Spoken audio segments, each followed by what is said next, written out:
Acorda, Sucupira!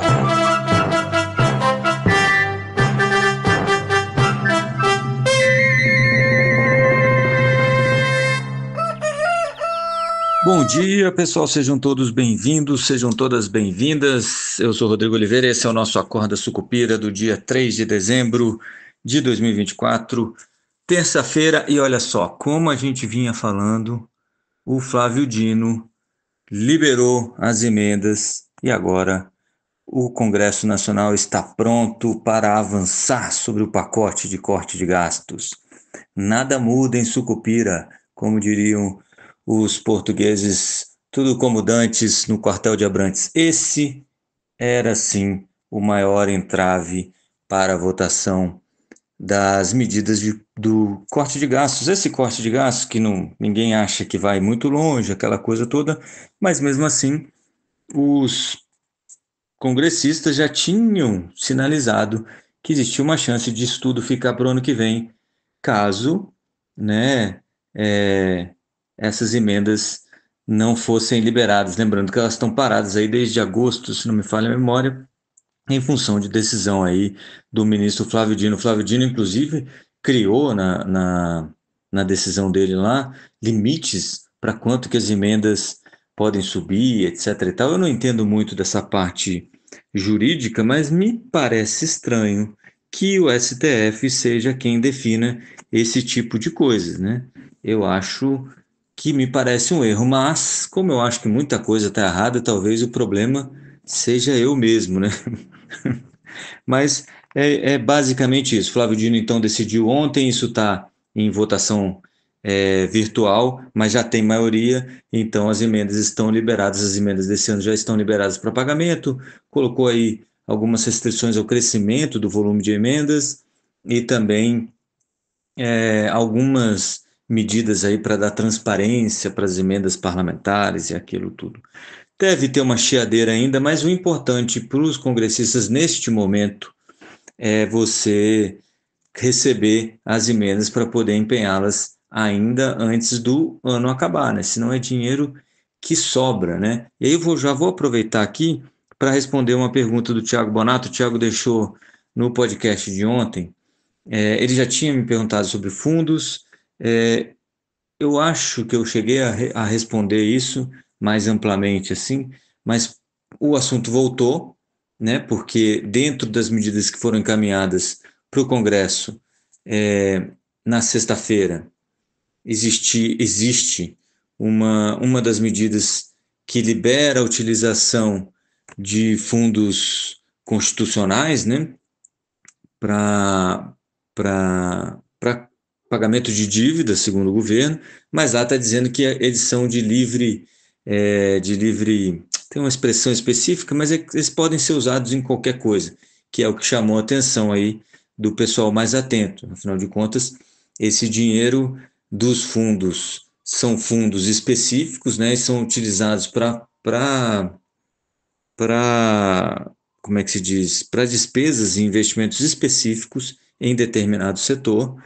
E o que sobra quando o governo não consegue executar o fundo todo, o que sobra é considerado superávit e vai contar ali na conta para fazer superávit. O que está acontecendo agora é que esse dinheiro não vai mais sobrar.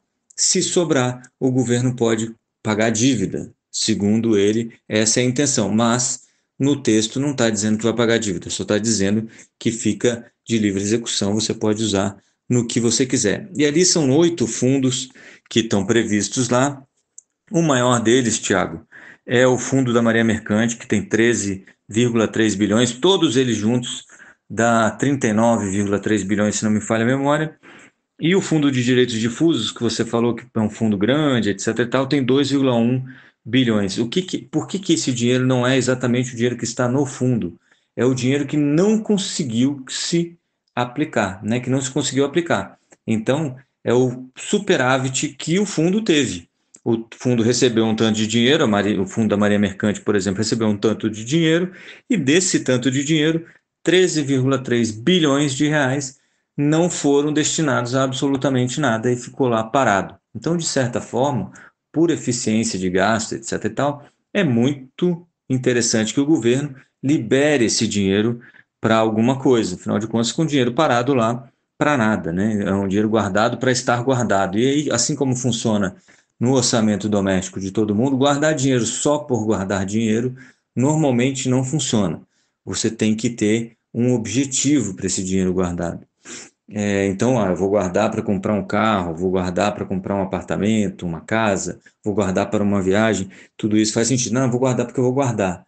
E aí isso não faz muito sentido porque você está guardando um dinheiro, como é que se diz? Se privando de um dinheiro, de um recurso, a troco de nada, em princípio, né? A troco de uma, talvez no futuro, etc e tal. No caso das contas públicas, isso é pior ainda, porque a gente precisa do dinheiro, né? Se não para outra coisa, como argumento o governo para pagar as dívidas. Mas isso não prejudica, em tese, né? Não prejudica o dinheiro dos fundos. Então, por exemplo, fundo de direitos difusos, ou fundo da Marinha Mercante, da Aviação Civil, do Exército, esse dinheiro que sobrou, que o Exército, por exemplo, não conseguiu aplicar em nada, esse dinheiro vai para pagamento de dívida, então a gente consegue diminuir um pouco o que a gente tem de dívida para pagar. O que seria uma boa. O problema é que lá está como se fosse de livre provimento e você pode fazer o que você quiser com esse recurso. E o receio é que o governo crie mais gastos, né? Ou use esse dinheiro para financiar o BNDES, por exemplo, e o BNDES entregar mais crédito subsidiado, isto é, crédito com juros mais baixos do que os juros praticados aí, o juro básico, né? A Selic, juros subsidiados para setores da sociedade, fazendo com que mais dinheiro entre na sociedade. E aí a gente entra naquela história do Milton Friedman, que a inflação é um evento monetário, né? Um fenômeno monetário. Quanto mais dinheiro disponível, mais isso vai acabar pressionando a economia e fazendo com que a gente tenha mais inflação. E aí eu vou até para uma segunda pergunta aqui, que foi do Nos Populi, pelo menos esse é o nome fantasia e o nome artístico desta pessoa, que me pergunta quais são os livros do Milton Friedman, onde ele fala essas coisas que eu falo. Na verdade, o Milton Friedman tinha um programa de televisão, então ele falou muito, muito em público, dava muitas entrevistas, era um cara muito vocal e um cara muito falante, que gostava muito de falar sobre as teorias dele. Então você acha muita coisa também em papers acadêmicos, etc. E tal. Mas dois livros que eu acho que podem ser interessantes nos Populi do Friedman é o Erros e Acertos do Dinheiro e o Livre para Escolher. Eu acho que aí você tem basicamente o, a espinha dorsal da história da ideia monetarista do Milton Friedman, tá? Bom, passando aqui, ontem o Galípolo participou. Então a gente tem, vamos lá, só para resumir aqui, fechar, todo mundo entender em que página estamos.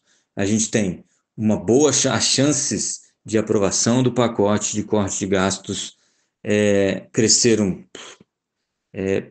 verticalmente, né, vertiginosamente, porque o Flávio Dino liberou aí as emendas parlamentares, que é aquilo que a gente já vinha falando. A maior trava para isso eram as emendas parlamentares. O político ele não tem problema em votar essas coisas, desde que, né, quem leve a culpa seja o governo, né, nesse caso aqui do Congresso, quem leve a culpa seja o outro, e mais que isso, que ele ainda tenha possibilidade de fazer algumas benesses, né? E essas benesses estavam paradas em função da decisão do Flávio Dino.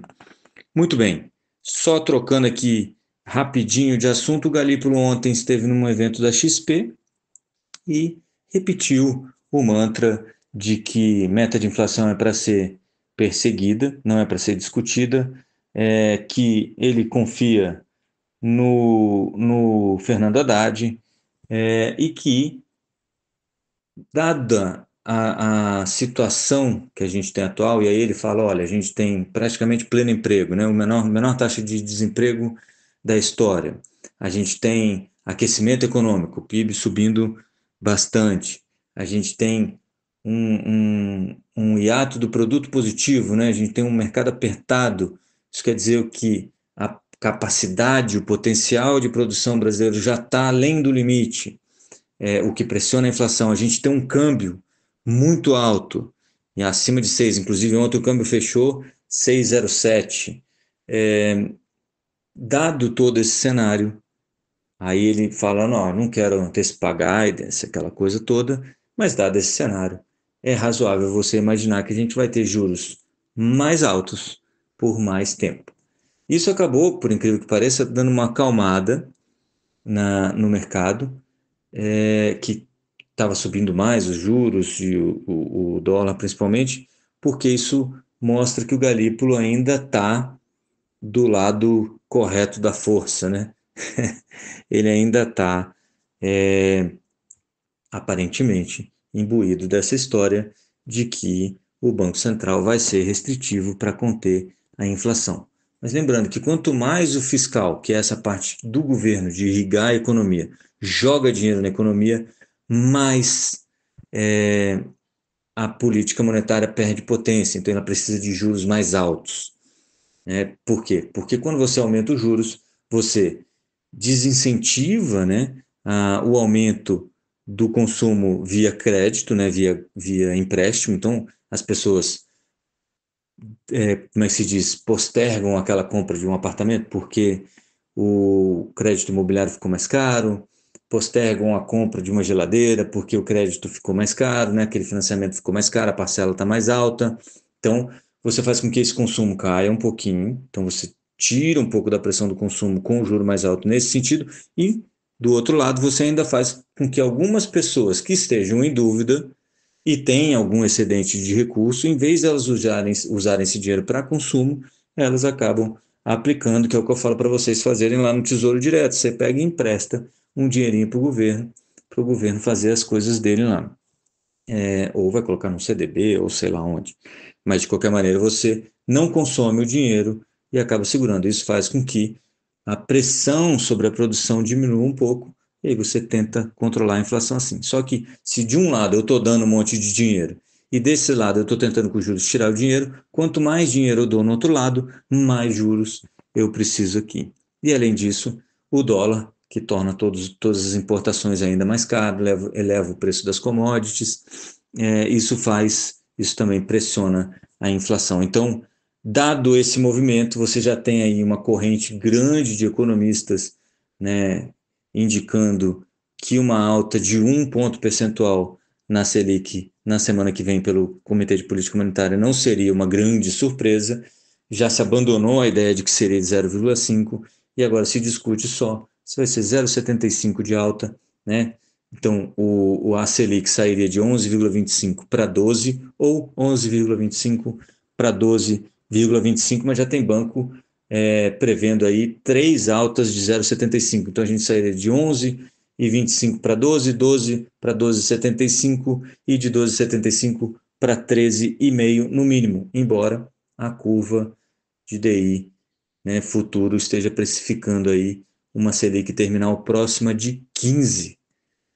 Então, segura na cadeira que ainda tem muita coisa para acontecer. Mas, disputando aqui o oráculo Sucupira desta semana, eu diria que dessa semana não, né? Porque provavelmente não vai ser nessa semana, mas nas próximas 2, 3 semanas, que é o prazo que o Congresso tem aí, é muito possível que a gente veja aí todo o pacote de gastos aprovado. Lembrando que o governo enviou a PEC que faltava ontem, aliás, e ela só não está com aquela história da idade mínima para aposentadoria ou para reserva dos militares, né? Os militares ainda negociam aí um prazo de transição um pouco mais estendido para esse tipo de coisa. Então é basicamente isso, eu vou ficando por aqui. Bom dia a todos, bons negócios e a gente se vê amanhã se tudo der certo. Avante, Sucupira! Acorda, Sucupira!